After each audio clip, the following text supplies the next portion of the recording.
à tous, vous écoutez l'analyse, une émission de Maison.com. Retombé. Bonjour à tous, ici Paris, je suis Kerwin Maïzo. Bonjour Kerwin, bonjour Jade, bonjour chers auditeurs et merci beaucoup d'avoir choisi cette émission pour passer votre journée. Nous sommes le 21 septembre 2018.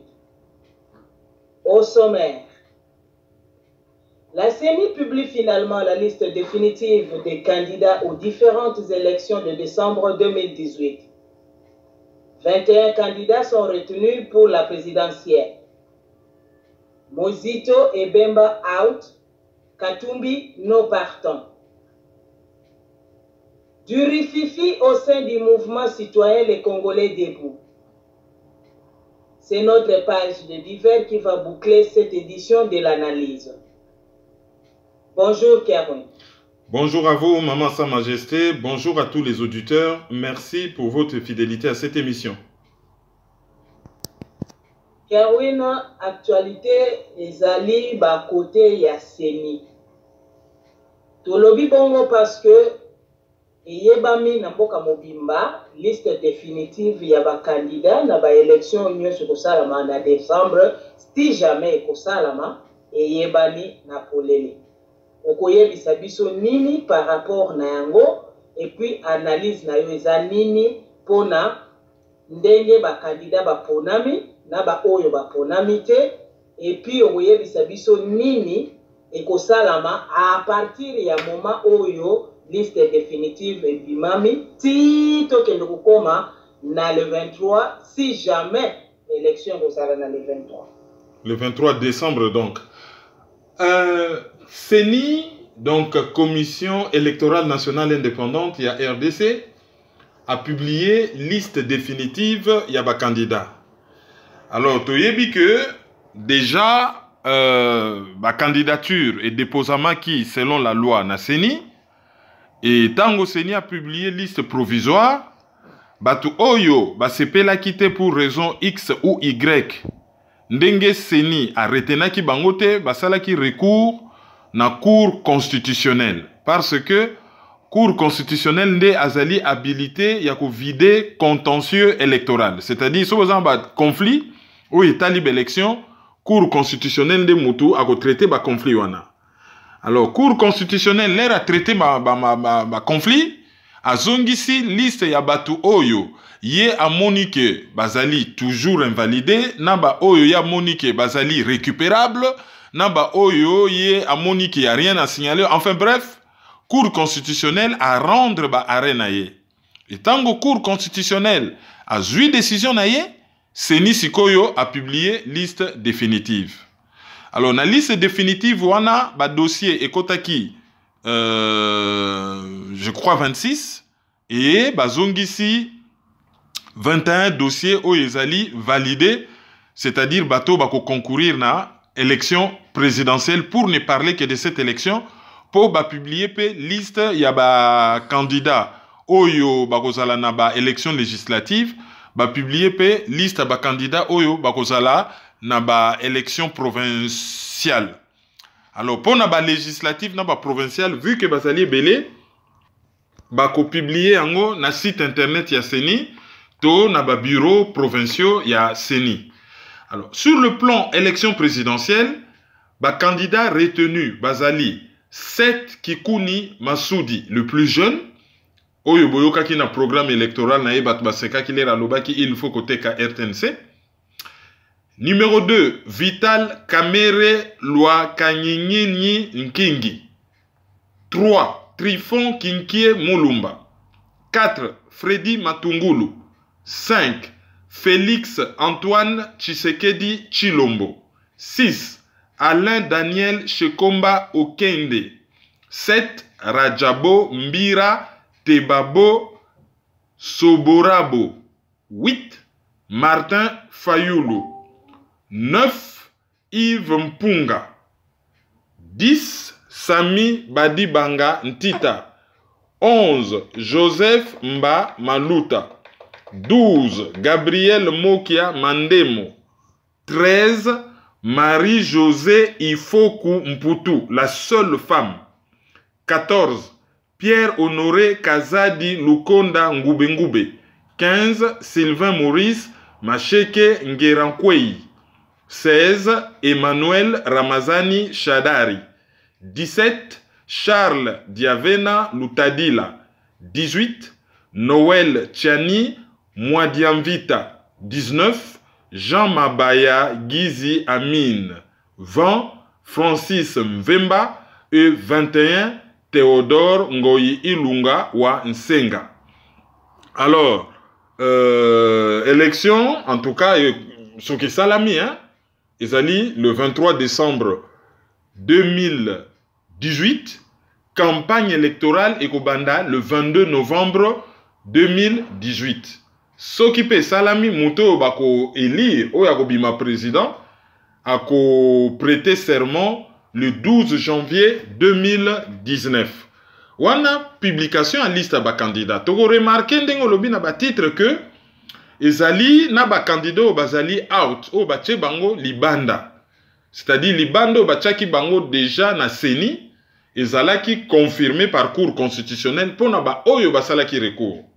Jean-Pierre Bemba out, seni en lobby azali condamné pour subornation des témoins et bango moko ba interpréter ba lobby ezali corruption. Donc, va appliquer article 10 de la loi électorale, va écarter. Tokamati Mozito. Mozito peut va écarter.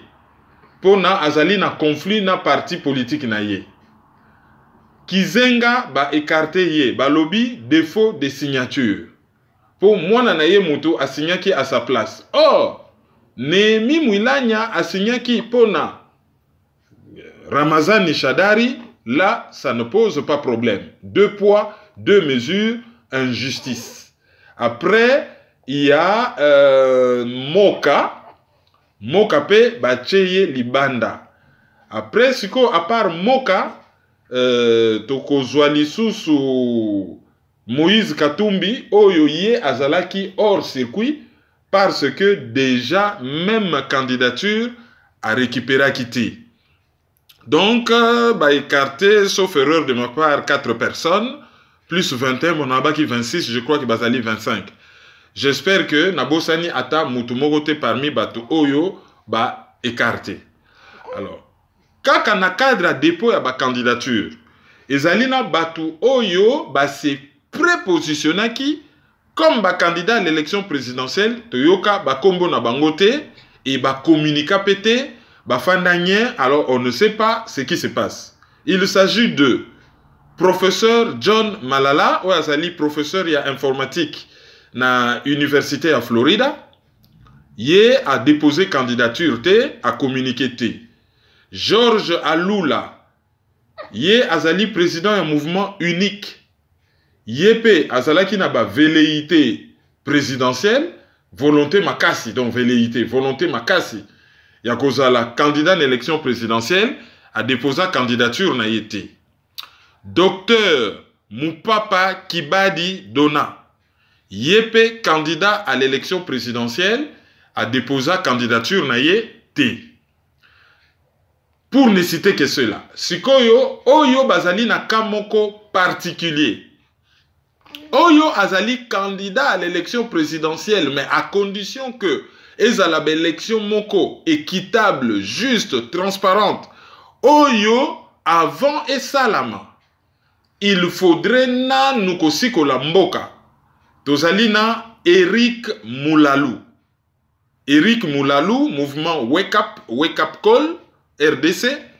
Yé a sali déclaration té a continuer conscientisation naye par le biais ya page Facebook naye a publié un journal moko na kombo ya Toyokana Malamu.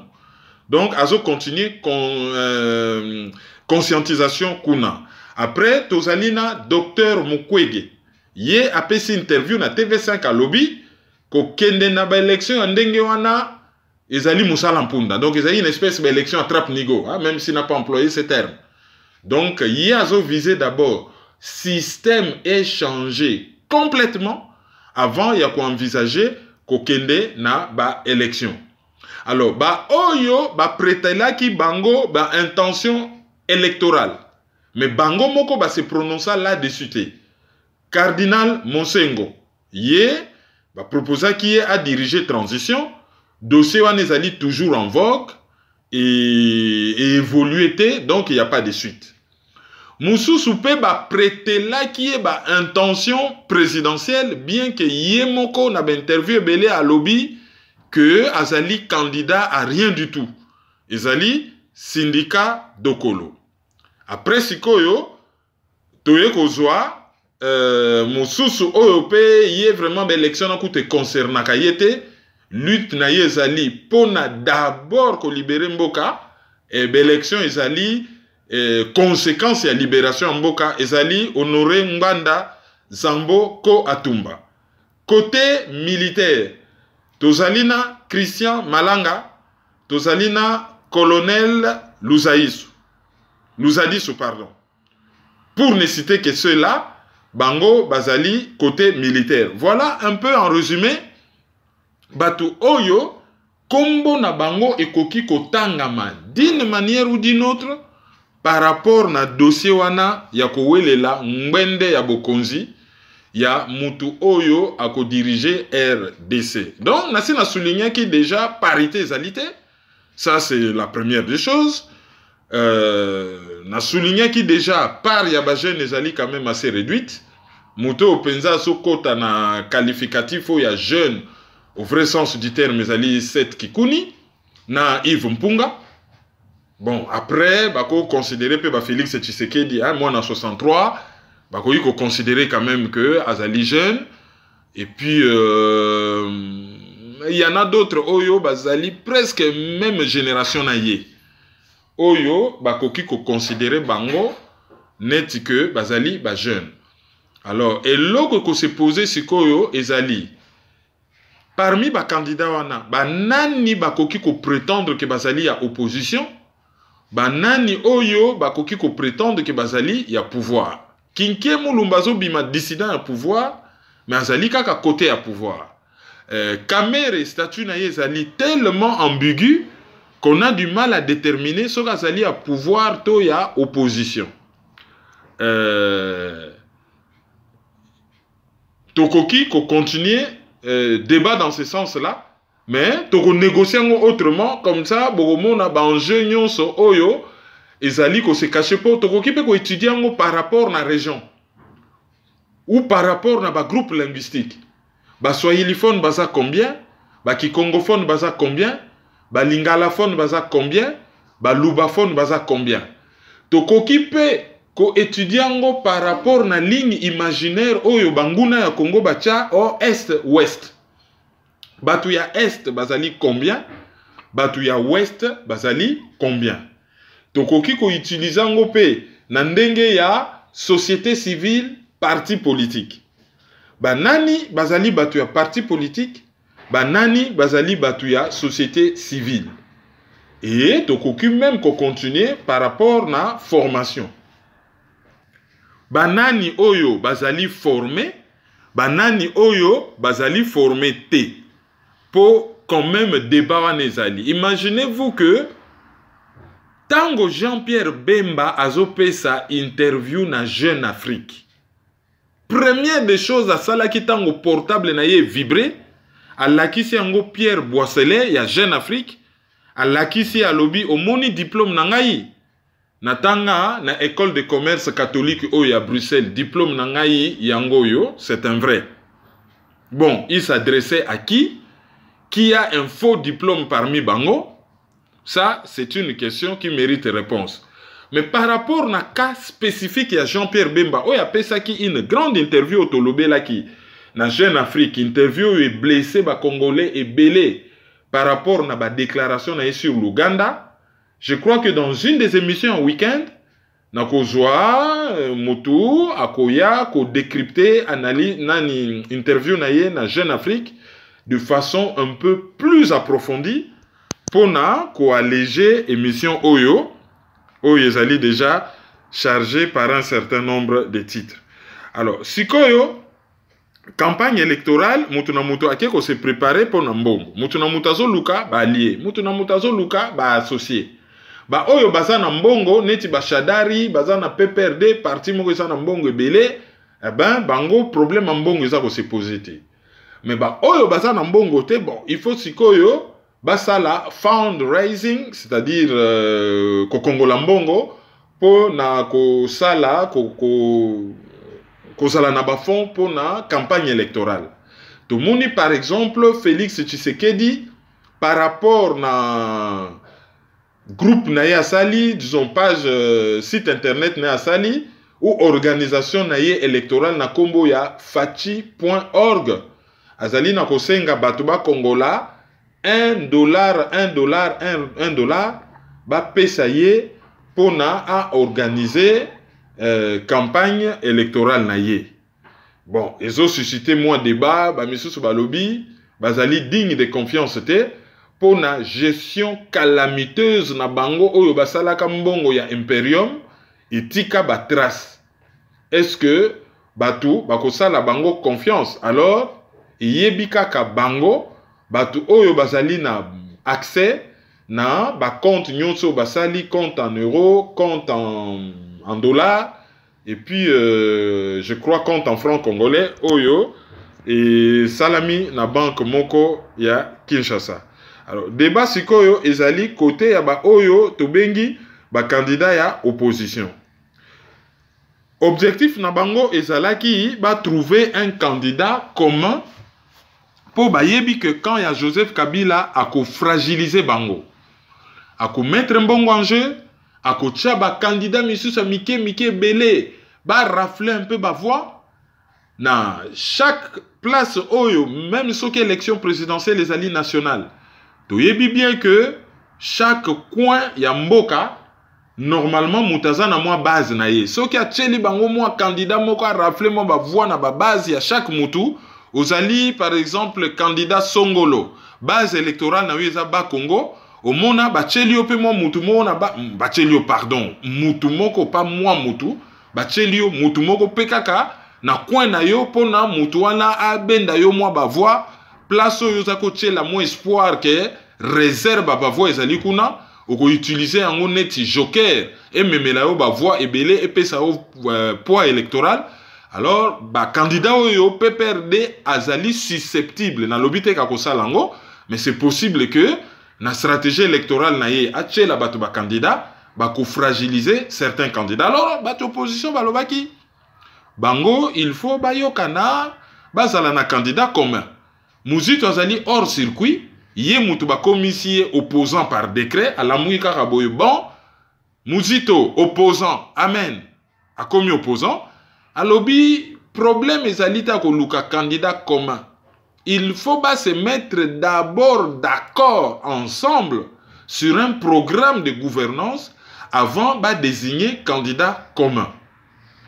Pona Moïse Katumbi to yebi décision na yete azotambola na baninga à soutenir nani, on ne sait pas. Pondenge zobima, et zobima neti ke côté ya opposition, deux candidats oyo bazobima neti en vue, son na lobby opposition c'est entre guillemets, ezali Félix Tshisekedi na Vital Kamerhe.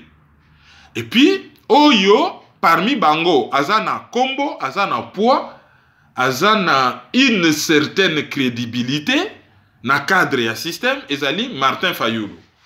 Or, Martin Fayulu, ces derniers temps, azali un peu comme en dehors, il y a un processus n'engezo salama, et alingi ba traître te, alingi ba farceur te, et tout ça, est-ce que ça va s'adresser à nani? Na Kamerhe, on ne sait jamais, mais ce totali, passé récent, il y a ba rapport Fayulu-Kamerhe, ça ne nous étonnerait pas que ba propos ya Fayulu sur ba traître, ba tout bazali pas sérieux et tout ça. Son lobby ba propos, je ne les cite pas exactement, nous allons traduire à peu près ce qu'il a dit. On se pose la question s'il ne s'adresse pas à Kamerhe. Sikoyo, Kamerhe na Félix Tshilombo, nani akobima candidat commun. D'autant plus que na Jeune Afrique le batuni Jean-Pierre Bemba. Question sur Kabila à lobio par élégance à Kolobaria. Mais l'air batuni nani ako soutenir Egozala Kamerhe. ou Tshisekedi. Alobi, ekoki kozala bango ou même ou pas bango, voilà. Tozolo balingala. Ekoki kozala bango, il ne sait pas. Ekoki ko arolobate, ekoki kozala bango ou pas. Sous-entendu, akoki ko soutenir soit Félix Tshisekedi, soit Vital Kamerhe, soit ni l'un ni l'autre, donc à soutenir Moutouté, tout comme peut à soutenir Naye Moutou Moussoussou, n'importe qui. Dans la liste, on a 21 candidats. Pourquoi pas candidat, il y a PPRD, il y a FCC, Front commun pour le Congo. Bota la réponse Naye ezali bourré d'ambiguïté. Bon, réponse on a pe koki ko se justifié par le fait que le col là azali toujours l'espoir ya ko concourir et que azo continuer ko salaka ba recours Naye à côté si même recours dans ces pays pour approuver que jugement Naye ezali irrévocable était et qu'a promettait qu'il y même na Cour africaine des droits de l'homme. Donc le col azan espoir azo grillé dans nos cartes te azali ko se précipiter ko désigner te mutu oyo yé a ko choisir. Donc pour naye les jeux sont encore ouverts. Alors pour na ko souki ça toko tisango awa engaki za na ba divers ezali que candidat Félix Tshisekedi a publié photo naye il y a officiel, il y a candidature. Alors, c'est vraiment catastrophique. Yé azali mutoyo azo senga suffrage par la population. Mais à présenter photo oyo président élu à Tchaka. Chaque président a une photo na yé. Au monde à côté à drapeau, veste, cravate. Dans son cas, au monde à bibliothèque, c'est ma photo solennelle ya candidat. Or, il y a un suffrage à peuple, amitié déjà, le la moto, il y a Mikomisi déjà. Donc, il n'a même plus besoin de voir parce qu'il est déjà élu. Il se voit déjà dans le bureau présidentiel. Il est déjà élu. Alors, il faut voter pour Nanine. Or, ce qu'on a les clips de campagne, on y a en ligne. Et ça, dans la photo, on le voit dans Mouniere, où il y a les symboles, il y a IDPS. On le voit en chemise blanche, avec logo et drapeau congolais. On le voit en photo, dans le logo à IDPS, dans la population. C'est cette photo-là, Oyo et Lingake Pesa, l'impression que c'est l'homme du peuple. Il est un peuple, voilà. Mais photo naye Oye à Sali, c'est une photo ridicule et catastrophique. Grave encore. Communicant naye à Keko Salapé photo, kaka na bureau wana, allez, yépé à kaka photo wana. Donc ça fait mauvais genre, ça fait concurrence, ça fait désordre. Donc, c'est une communication catastrophique. Alors, un élément subsidiaire, oh, ezali, disons pas très important, mais oh, tokoki ko souligner, parce que la communication, tout compte. Ezali que, basali clip, il y a campagne, bachango en ligne, on voit, photo, il y a Félix, ils ont défilé en slide, hein, ils ont, la photo et bimi, et limwe, moussous et bimi. Et bah, tu peux ba photo, il y a ba candidat Moussoussou, il y a ba élection législative, il y a UDPS. C'est bien, il y a que ça là,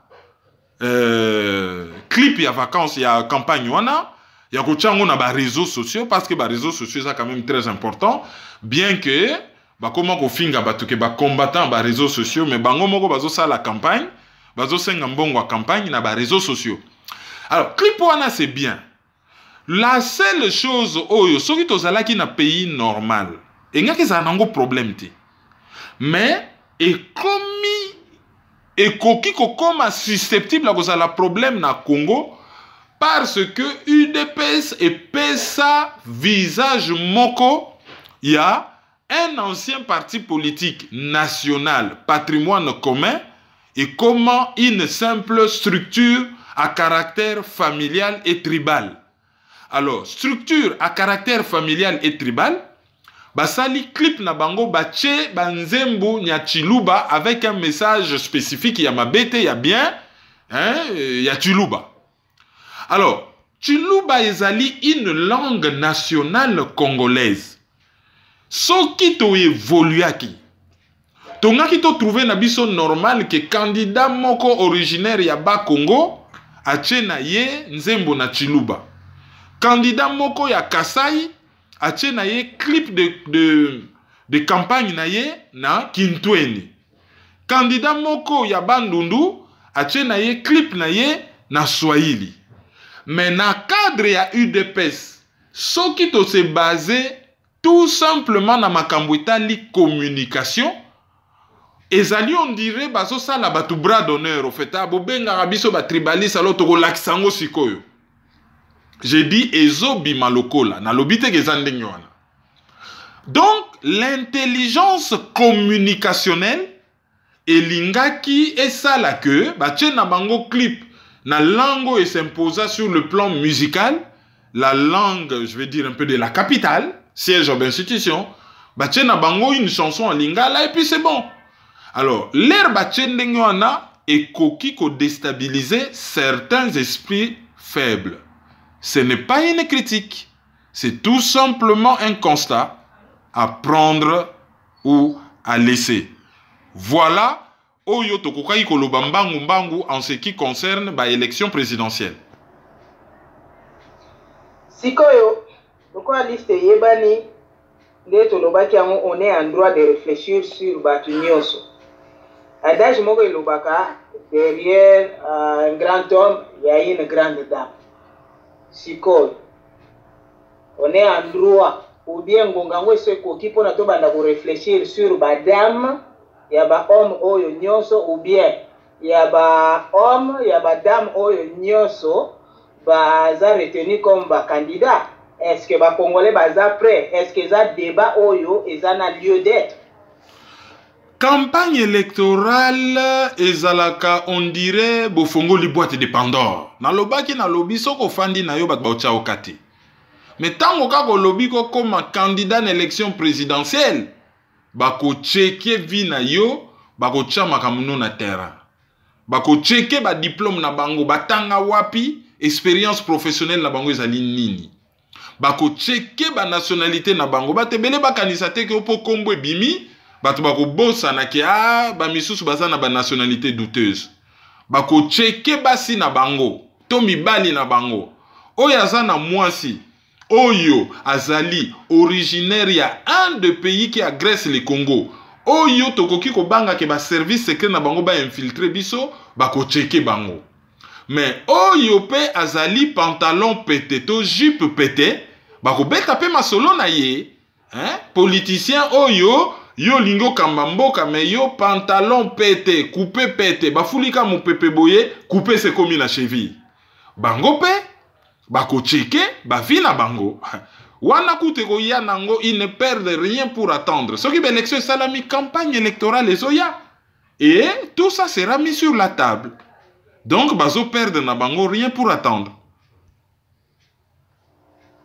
Katumbi aza non partant. Mais na tozomona engagement na ye par rapport à ndenge opposant entre guillemets bazo tambola partout. Intérêt na ye na kati ezali.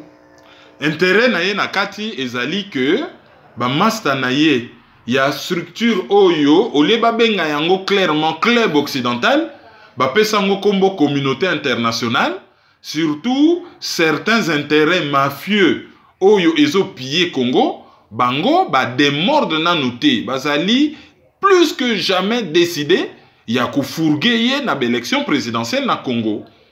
Et ndenge bazo kende bakoki ko passer par ba structure proche na conseil de sécurité pour ba imposer ye. Donc les riazo tambola wana elingi ko lakisa qu'il n'a pas baissé les bras, que azo espérer toujours que bako récupérer ye d'une manière ou d'une autre. Ce qui l'élection est capotée pour raison X, Y, au guerre bimi, au logistique moboulou, au boye. D'une manière ou d'une autre, possibilité toujours, il y a qu'à récupérer certaines personnes. Bah comme bah candidat, possibilité wana ezali, ya wana Moïse Katumbi, azali naye toujours qu'au rouler au bord de la route, azali na trottoir, azo zelaka ka moindre occasion à rejoindre route, à rejoindre chaussée et à foncer vers bah élection présidentielle.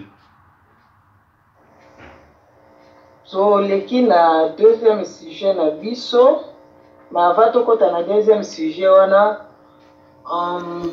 tokosenga un peu ça la commentaire sur personnalité à Mozito vu que azalaki premier ministre ya gouvernement ya Kabila, vu que parti politique oyo etiaki ye wana bayaki na ye na kombo ya neveu ya Antoine Gizenga, Mozito commence à nier ça haut et fort qu'il n'a jamais appartenu na famille biologique ya Gizenga.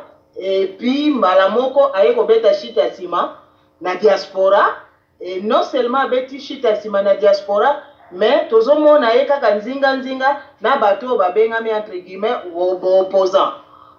Pourquoi ça en fait? Mais Ezon Lakisaki est l'homme. A comme premier ministre, Andima Kozala neve ya Kizenga parce que Lokola Palou a signé un contrat Moko contre nature na Joseph Kabila. Pona d'abord, c'était un contrat électoral. Ba lekisaye malgré que l'élection est frauduleuse, ba prétendre que ezali ba voix ya Palou nde mutaki ko tia bango poids, ezalaki fraude te. Kizenga l'air balobio ye akomi mpaka nzoto elembi, akomi kobela ba malade ya bompaka, to monaka même ba caricature ya lalaka na bureau, ya benga souris ordinateur na Kikongo, mpuku soki ezo fonctionner te mpuku mais fois ceci cela. Tant Kizenga kei, donc il était entre guillemets logique qui a présenté Moutou, genre a continué Moussala na primature. A présenté Kizenga et ba prétendre que Azali ne veut naye. Et Kizenga paye andimi yango. Mais lelo oyo, tango réputation à Kizenga komi sulfureuse.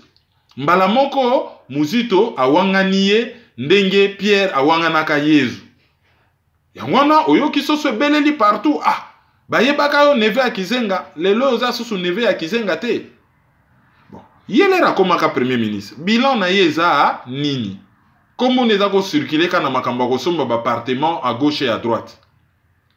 Mboka na bango bazali gungu kuna ezali na rien, pas maï, pas d'électricité, pas de routes asphaltées. Le plus grand festival à Bamask dans le monde et ça la marakuna baza même pas d'hôtel, il y a rien. Yemoko tout comme candidat à l'élection législative, aya ko bomba na la grande ville à Kikwit, ami bimisa moi na Kikwit. Et na Kikwit asala rien. À part kotonga hôtel moko oyo ba mataka na ba mai na ba cantine na maboko na ba so. Asala rien. Et moi nanaye ba boma batuna moi na ya Bochab na boulevard du 30 juin, 8 personnes par excès de vitesse ba protéger yepé à se retrouver à l'étranger. Bon azana yewana aye ko signer contrat moko a liboso na Félix Tshisekedi et mbala moko ba blanchir ye ka comme opposant. Et à comme il y a lokola opposant, c'est l'image du politicien congolais, qui n'est pas un politicien, c'est juste un politicailleur. Mutu oyo kutu pour faire mieux. Azali ko considérer population te comme une population à servir. Mais yé azali ko considérer population comme une vache à lait, le pays comme une mangeoire, le gouvernement comme une caisse, place oyo, batu bazoya, ko salela, ma boumou na bango, ba poche na bango, ba famille na bango. Il est justement cette image. Et c'est déplorable.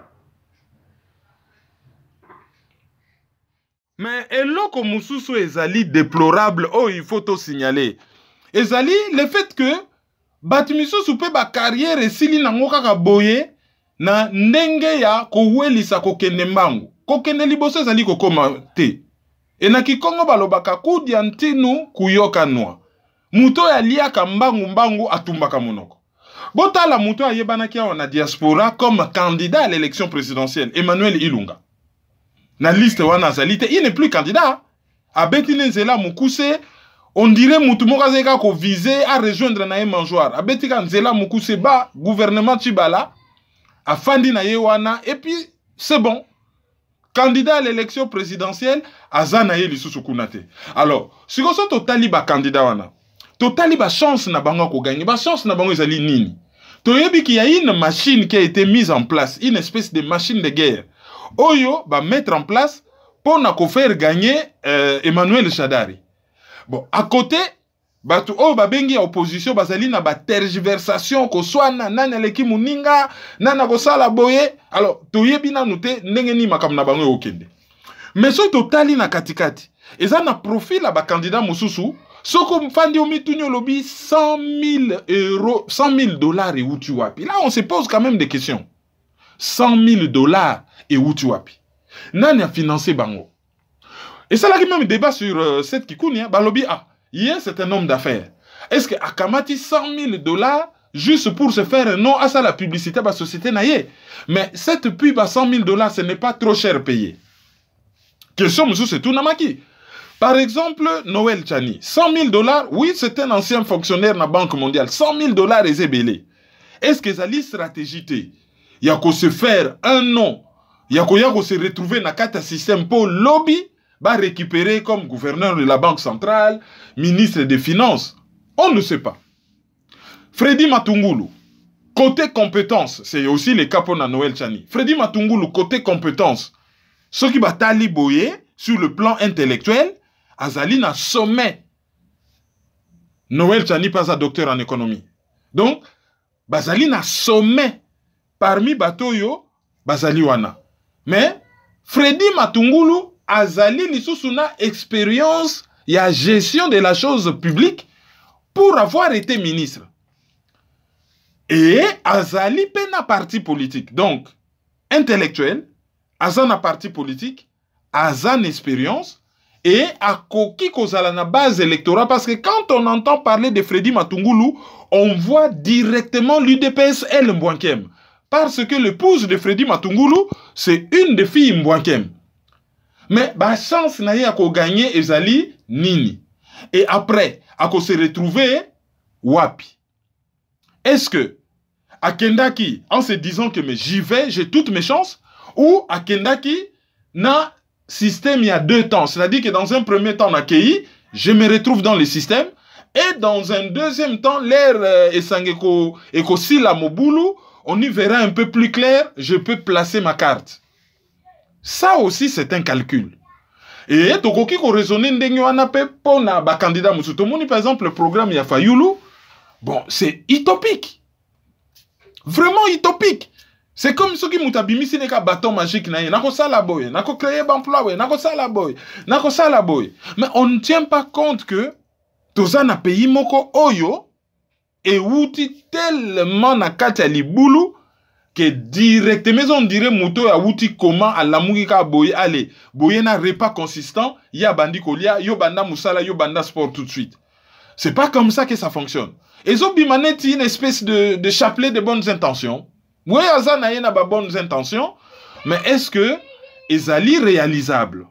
Et pour na ba candidat on a misusu nani apesa ki bango 100 000 euros, nani azali na simana bango, c'est toute une série de questions oyo ba candidat wana bazo soulever. Alors na lobeli lelo na lobeli ba oya mineni entre guillemets to lobeli Shadari, to lobeli un peu Kamere, to lobeli un peu Félix Tshisekedi, tozui ba candidat baza na profil moko baza ko se ressembler, c'est-à-dire ba intellectuel oyo ba bimi na ba institution à Bretton Woods, hein, ndenge nini bango pe bazo kende et to effleurer likolo ba candidat amike. Dossier zali tellement mounene que zali dossier moko rien que pour na ba candidat à élection présidentielle et zali dossier moko to zongelango. Avant aussi sa première partie analyse, to lingi to signaler bino que désormais ceux qui vous en a besoin ya ko zwa ba réaction juridique pointue. Ils allaient fait par ba juriste bokene na page Facebook Task Force pour le Congo, où ils allaient dirigé par Maître Reti Amouli. Maître Reti Amouli, Nangaimoko. Et puis, Kalvape Azali, membre, n'a pas joué. Sinon, te bokei na les justiciers. Les justiciers, ils allaient page Facebook où ils ont traité Makambo. Il y a Congo et Batu Oyo, Bazali, wana loko la ba redresseur de tort. Ceux qui basali biso mabe, Batu Oyo, bakoya déjà ko redresser tort wana bazali ba les justiciers. Et page Facebook ezali ba les justiciers. Alors, ba les justiciers, bango wana pe bazali na kati ya task force. Task ezali loko la commission de travail.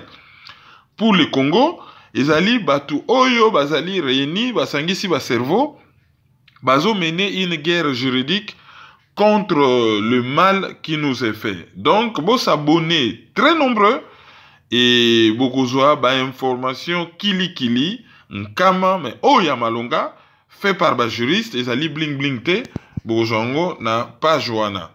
Comme nango Task Force pour le Congo et Komami T A S K un peu plus loin Force pour le Congo, ezali page Facebook, bo s'abonner, bo salaba membre et kuna bo publiakate tout et n'importe quoi, hein, ils en a sens té. Et bah administrateur de toutes les façons, bah ko censurer oyo nyonso bato bazo publier. Alors avant de terminer la première partie de l'analyse, on va vous lire quelques communiqués très rapidement. C'est juste vous signaler que à niveau il y a Thibault Le Bain, ezali na 1 rue Champillard, ezali na 77 400 ou 77 400 Thibault Le Bain, na salle de fête oyo tozolo belabino mikolo yo na ba analyse, hein, Belle-Île, donc salle de fête Belle-Île, vente aux enchères et ko salama bakoteka équivalent il y a 4000 robes ya mariage, il y a Empire du mariage. Empire du mariage, les magasins yebana mingi na magambo itali ba mariage. Alors, Empire du mariage, bagote kaba robe aux enchères et puis aux alabradés, hein, mais avec certificat d'authenticité. Donc, robe il y a 3000 € et côté kama, par exemple, il y en a 300. Alors, vente ezali le 22, le 29 et puis le 6.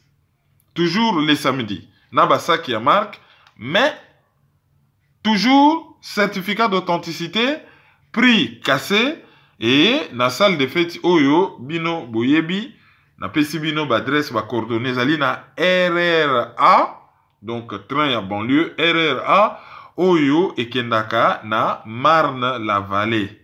Et outi ba Poissy, ba Saint-Germain-en-Laye, ba Cergy-les-Hauts, et Katisi Paris, bozwa oyezo kende Boissy Saint-Léger te, mais oyezo kende Marne-la-Vallée chez si, donc direction à Hero Disney. Et ezali vraiment musikate sur obeti na RATP itinéraire et ko indiquer les bino zela. Ceci dit, fini la première partie de l'analyse. Nos coordonnées: téléphone 0033 758 469 414. Ezali lika mobile ya France pour naba o balingi ko charger on aba unité. Sinon, PayPal nabiso ezali maizo@hotmail.com. Chaîne YouTube Kerwin Maïzo, page Facebook les amis de Kerwin Maïzo les panafricains et groupe Facebook ezali les amis de kerwinmaïzo.com les panafricains. Bolanda biso na Congo Éveil Radio, ya Jean-Bart Mousoulou ezali na New York. Bogoyi kolanda biso pe na décodeur c'est la TV canal 199. Sinon bokoki ko se brancher na debriefingmediachannel.com. Merci de nous avoir suivis. Retrouvons-nous dans quelques instants pour la deuxième partie de l'analyse. Au revoir. Merci beaucoup. Merci beaucoup. Merci beaucoup pour tous les enfants.